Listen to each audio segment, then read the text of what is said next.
निशुम्भ शुम्भ गर्जनी प्रचण्ड मुण्ड खण्डिनी वने रणे प्रकाशिनी भजामि विन्ध्यवासिनी।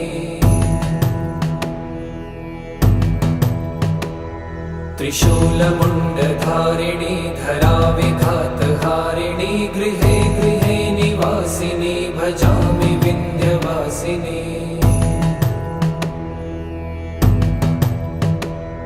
दरिद्र दुःखहारिणी सदा विभूतिकारिणी वियोगशोकहारिणी भजामि विन्ध्यवासिनी।